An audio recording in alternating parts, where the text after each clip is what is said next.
avait envie de revenir à la terre et la ferme combinait deux choses, la partie touristique avec le musée et commerciale avec la boutique et la partie agricole, donc ce qui nous permettait d'avoir deux emplois bien distincts avec mon mari.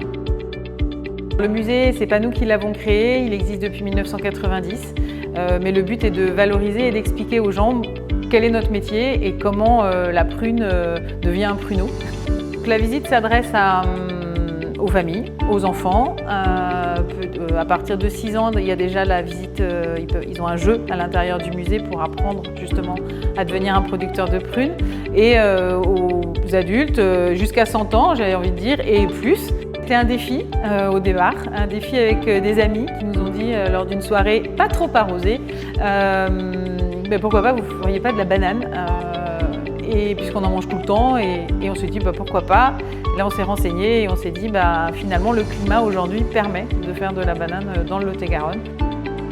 Donc on a créé une serre, puisque aujourd'hui il faut être honnête quand même, la banane ne pousse pas en plein air.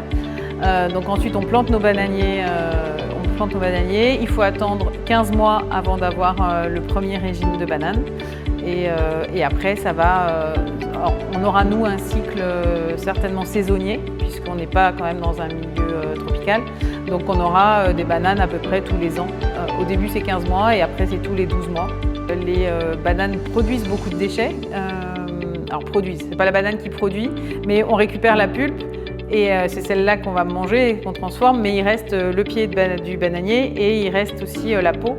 Et donc le but étant, si on part effectivement sur le zéro déchet, de tout est utilisé. Donc on part certainement sur un programme de recherche pour savoir un petit peu comment on va tout valoriser.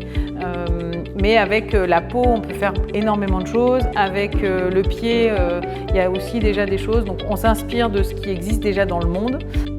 Ce sera la création d'un vrai parcours de visite. Et après, au fur et à mesure, je pense que ce sera plutôt des créations de produits et déjà faire connaître la banane dans le Lot-et-Garonne comme une banane locale. Alors, la boutique représente, sur la totalité de la ferme, on va dire que ça représente 30% de notre chiffre d'affaires. Sur la partie musée, c'est 100%.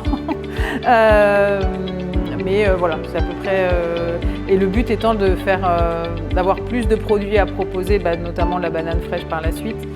On a déjà les fraises qui arrivent aussi petit à petit. Alors même si on travaille avec une coopérative, mais on en vend aussi à la ferme. Déjà, on sera sur beaucoup de cultures, puisque là aujourd'hui on a prunes et fraises. L'année prochaine, on aura les kiwis, on aura les bananes, et puis dans 3 ans, on aura les agrumes. Donc ça va faire une grosse structure, voilà, et le musée du pruneau deviendra peut-être le musée de la salade de fruits, je ne sais pas. Mais en tout cas, le but, c'est de faire venir, c'est qu'on va être un gros pôle, en tout cas, de production fruitière.